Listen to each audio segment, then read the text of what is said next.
नमस्कार साथियों, स्वागत है आप सभी का आविष्कार आईएएस एकेडमी पर। मैं इंजीनियर लोकेन चौधरी आप सभी का हार्दिक अभिनंदन करता हूं। दोस्तों, आज हम चर्चा करने जा रहे हैं चाइना की एक बहुत बड़ी उपलब्धि। और ये चाइना की जो उपलब्धि है, ये भारत, अमेरिका और बहुत सारे तमाम देश जो समुद्री तटवर्ती सीमाएं रखते हैं या फिर सामरिक रूप से कहीं ना कहीं चाइना से समुद्री क्षेत्र में टकराव रखते हैं, उनके लिए एक चिंता का विषय है या एक चुनौती का विषय है।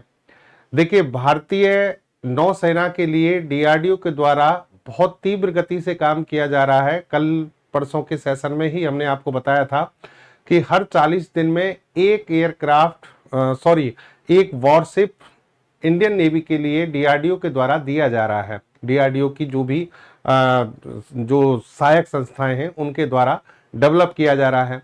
लेकिन चाइना की जो उपलब्धि है नेवी के क्षेत्र में, वो बहुत ज्यादा बढ़ चुकी है।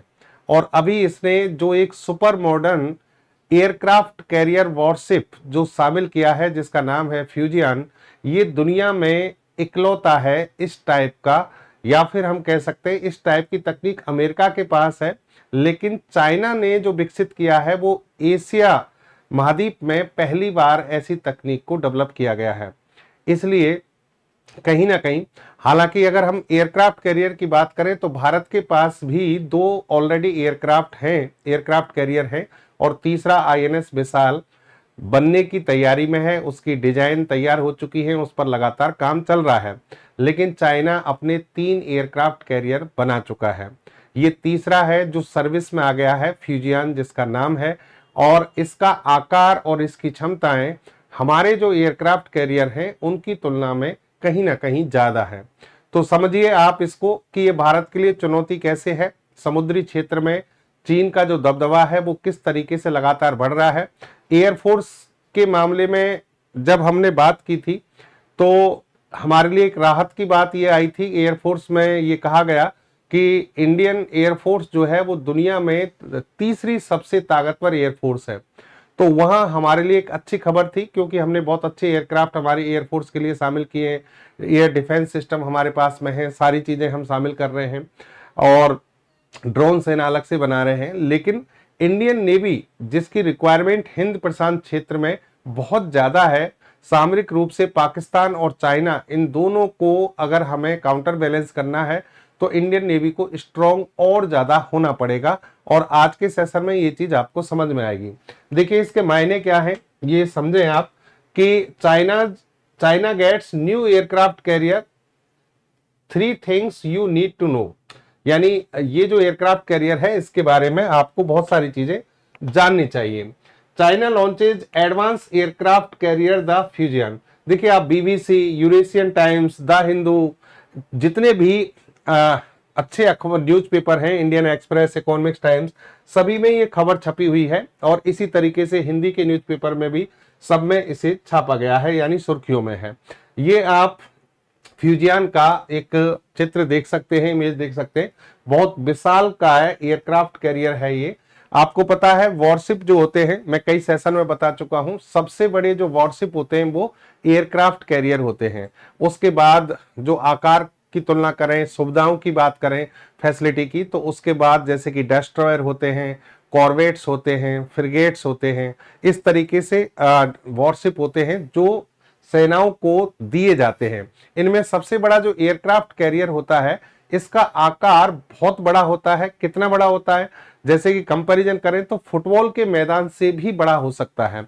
और फुटबॉल के मैदान से जब ये बड़े होते हैं तो इसकी सैनिक क्षमताएं बहुत होती हैं। जैसे कि हमारा जो आईएनएस विक्रमादित्य है, या फिर हमारे पास आईएनएस विक्रांत है, उस पर 8,000 से 10,000 सैनिक तैनात किए जा सकते हैं। तो अब ये उससे भी बड़ा है, इसका मतलब इस पे 10,000 से भी ज्यादा सैनिक इस पे आ सकते हैं। और इनकी जो सबसे मेन बात होती है, डेस्ट्रॉयर या फिर कॉर्वेट्स या फ्रिगेट्स की तुलना में बात करें, वो जो वॉरशिप होते हैं उन पर मिसाइल्स, टॉर्पीडो या फिर दूसरे हथियार, वेपन सिस्टम जो होते हैं वो सब होते हैं, लेकिन उन पर एयरक्राफ्ट कैरियर नहीं होते, मतलब लड़ाकू विमान तैनात नहीं किए जा सकते। ये बल्कि इतने आकार में बड़े होते हैं कि इन पर खुद का रनवे होता है, और उस रनवे पर एयरक्राफ्ट कैरियर हम खड़े कर सकते हैं और बाकायदा यहां से टेक ऑफ कर सकते हैं और लैंडिंग कर सकते हैं।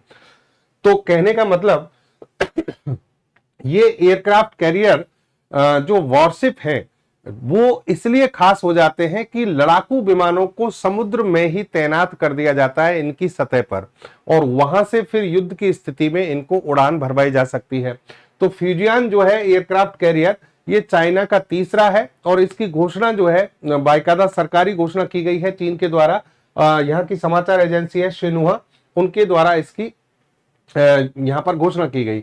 राष्ट्रपति शी जिनपिंग जो है उन्होंने 5 नवंबर को हाइनान प्रांत में एक समारोह आयोजित किया और वहां पर फ्यूजियन के बारे में बताया और नौसेना को यह कमीशन किया, यानी सौंप दिया।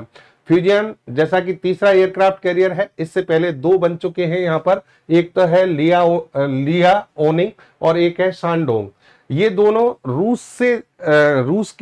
रूस के पास जो एयरक्राफ्ट कैरियर है उनकी डिजाइनों से प्रेरित है, और लेकिन बनाए चाइना ने अपनी तकनीक से, चाइना में ही खुद ने पहले, हालांकि रूस से मदद ली गई, यूक्रेन से मदद ली गई। और फ्यूजियन जो है वो पूरा सुपर मॉडर्न कैरियर है जिसे चाइना ने पूर्णतः स्वदेशी तकनीक से बनाया, यानी अपनी तकनीक से बनाया है चाइना ने। और इसमें एक जो सबसे बेहतर चीज है वो है इलेक्ट्रिक सिस्टम। इसका EMALS एक सिस्टम इसमें लगाया गया है। अभी हम बात करेंगे डिटेल में, आपको बताएंगे कि इसका मतलब क्या है। तो जो चाइना का फ्यूजियन एयरक्राफ्ट है वो सबसे ज्यादा चर्चा में इसलिए आ रहा है कि इसमें इलेक्ट्रोमैग्नेटिक कैटापल्ट सिस्टम EMALS है, जो सिर्फ अब तक अमेरिका के पास था। यानी अमेरिका के बाद चाइना के पास ऐसे एयरक्राफ्ट कैरियर है, बन चुका है एयरक्राफ्ट कैरियर जिसके पास EMALS तकनीक है। इसका मतलब क्या है, इसको आपको बताते हैं। EMALS जो तकनीक होती है उसके माध्यम से एयरक्राफ्ट कैरियर जो खड़े किए जाते हैं, जैसे भारत के पास भी एयरक्राफ्ट कैरियर है, एयरक्राफ्ट कैरियर वॉरशिप है, और चाइना के पास भी है, अमेरिका के पास भी है, बहुत सारे देश है, रसिया के पास भी है। लेकिन यहां जो इंपॉर्टेंट चीज है वो है क्या, यहां कैटोवार तकनीक, जिसको कैटापल्ट टेक्निक पर आधारित होता है वो है, और हमारे जो है वो सेटोवार है। अब इनका मतलब क्या है वो आपको यहां पर बताते हैं। देखिए, पहले आप इसकी जो कुछ चीजें हैं उनके बारे में समझ लें, फिर मैं उस टेक्निक पर आऊंगा डिटेल में। फ्यूजियन में J-35 स्टील्थ फाइटर खड़े किए जा सकते हैं, KJ-600 चेतावनी विमान है, J-15 जैसे आधुनिक विमान इस पर खड़े किए जा सकते हैं। और इसी से चीन एक साथ एयर डिफेंस, स्ट्राइक और सर्विलांस मिशन चला सकता है। भारत के पास फिलहाल जो एयरक्राफ्ट कैरियर है INS विक्रमादित्य और INS विक्रांत, ये दोनों ही इसकी जंप यानी स्टोवार तकनीक पर आधारित हैं, जबकि ये जो है कैटोवार तकनीक पर आधारित हैं। फ्यूजियन जो है कैटोवार तकनीक पर आधारित होने के कारण थोड़ा सा बढ़त बना लेता है। इसका मतलब क्या है, पहले आप यहां पर नाम देखिए कि स्टोवार टेक्निक जो है उस पर आधारित जो एयरक्राफ्ट है, रसिया के पास भी ये है, चाइना के पहले जो दोनों थे वो भी स्टोवार पे ही हैं, भारत का विक्रमादित्य है, विक्रांत है, ये सब स्टोवार टेक्निक पर है। जबकि यहां पर चाइना जो बना रहा है अभी वो कौन सी है, कैटोवार। अब इसका समझना मतलब, इसका मतलब है कि यहां ये इलेक्ट्रोमैग्नेटिक कैटापल्ट सिस्टम EMALS का उपयोग करता है। दोस्तों इसका मतलब क्या है वो समझो कि EMALS का मतलब, देखिए यहां पर ये रनवे बना हुआ है, रनवे, दोनों रनवे, जैसे मान लो हमारे एयरक्राफ्ट कैरियर की बात करें, एक तरफ आप विक्रांत समझ लो और एक तरफ चाइना का फ्यूजियन समझ लो।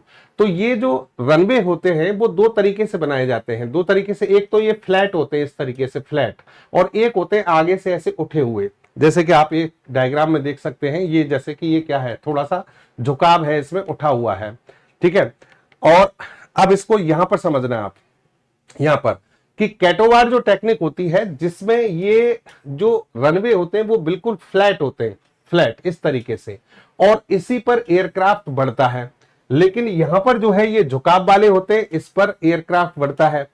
स्टोवार जो टेक्निक होती है इसमें short take off but arrested recovery होती है।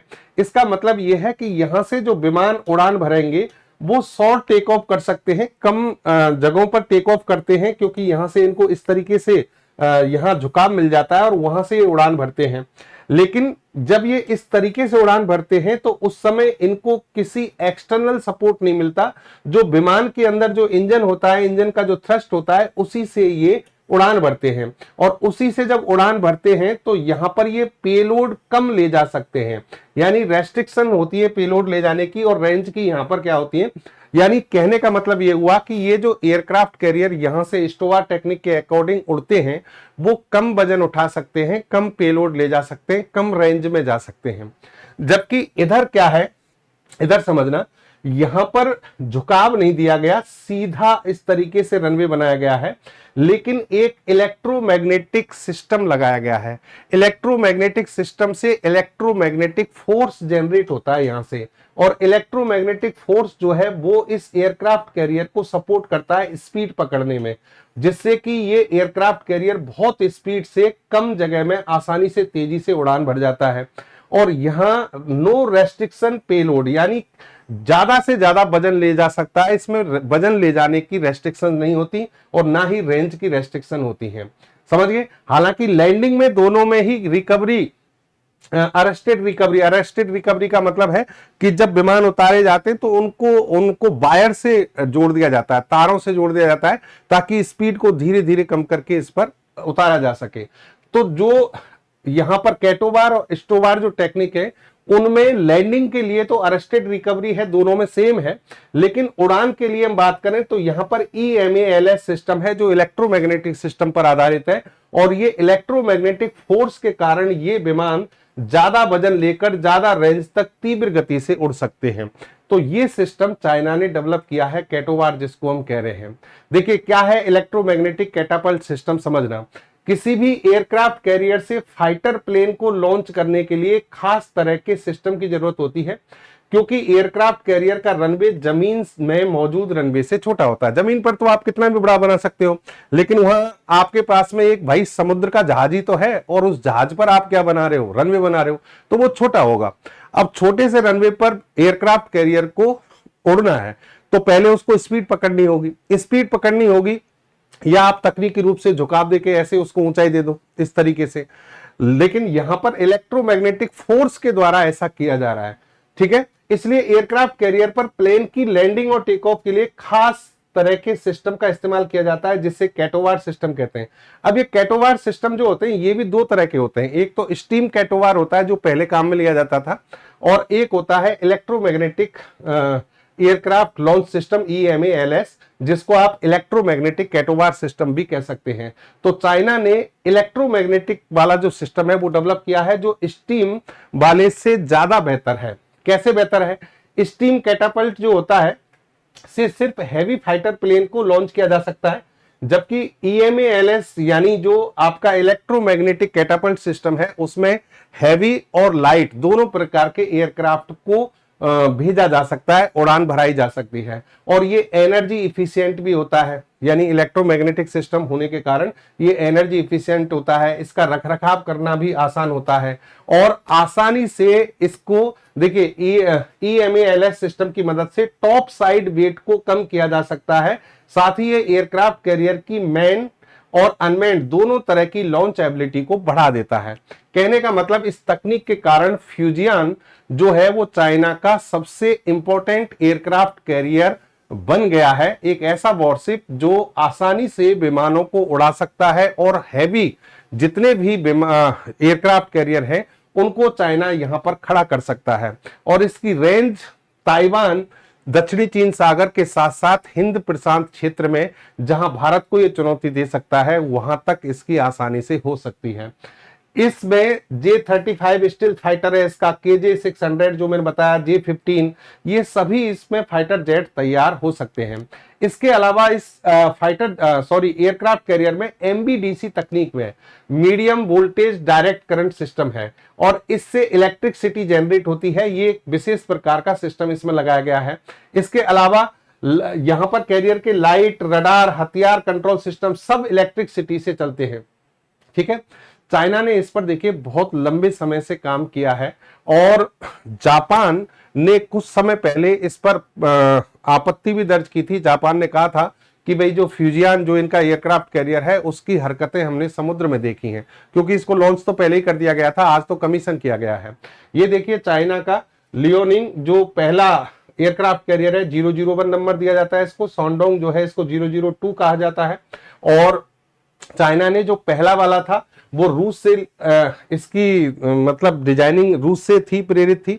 इसने बाद में यूक्रेन से डील की, यूक्रेन से लिया, 2012 में इसको कमीशन किया और उसके बाद सांडोंग जो एयरक्राफ्ट कैरियर है इसे 2017 में लॉन्च किया गया, 2019 में नौसेना में शामिल किया गया। और लेकिन ये दोनों ही स्टोवार्ट टेक्निक पर हैं। स्टोवार्ट यानी यहां से जो टेक्निक है उसके अकॉर्डिंग एयरक्राफ्ट कैरियर पर जो विमान खड़े होते हैं उनकी टेक ऑफ किया जाता है उनको, जबकि ये जो है वो किस पर है, कैटोवार पर। ये तीनों यहां पर देख सकते हैं।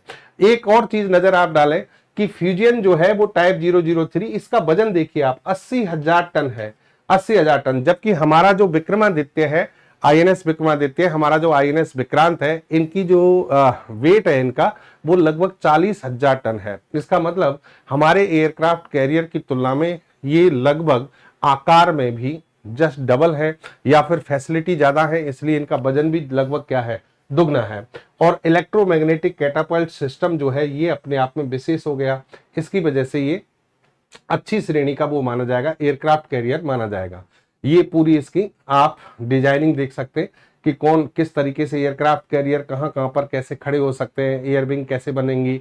डिस्प्लेसमेंट वेट 80,000 टन हो गया, लेंथ इसकी 1036 फीट है, ठीक है। और ये समुद्री क्षेत्र में इस तरीके से चाइना को बढ़त मिलती है। भारत के पास 2 एयरक्राफ्ट कैरियर हैं। आईएनएस विक्रमादित्य हमने रूस से लिया था और 2013 में लिया था, 2014 में भारतीय नौसेना में कमीशन किया गया।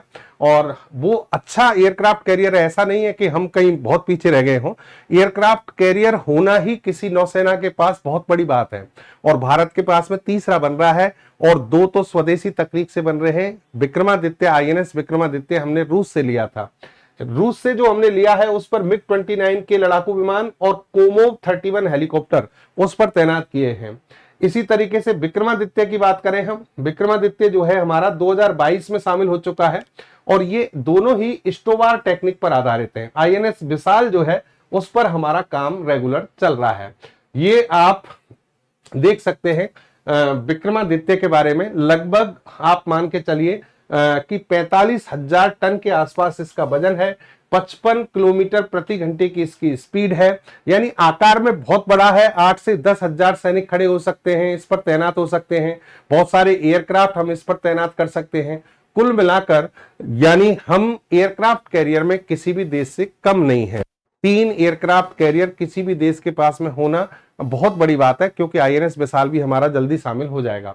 दुनिया के अगर आप प्रमुख एयरक्राफ्ट कैरियर्स पर नजर डालें, अमेरिका ऐसा देश है जिसके पास में 11 एयरक्राफ्ट कैरियर हैं, 11, ठीक है। और इसका जो गेराल्ड आर फोर्ड है, गेराल्ड आर फोर्ड अभी भी ये दुनिया का सबसे बड़ा न्यूक्लियर पावर्ड एयरक्राफ्ट कैरियर है और इसमें यही EMALS सिस्टम लगता है जो चाइना ने डेवलप किया है।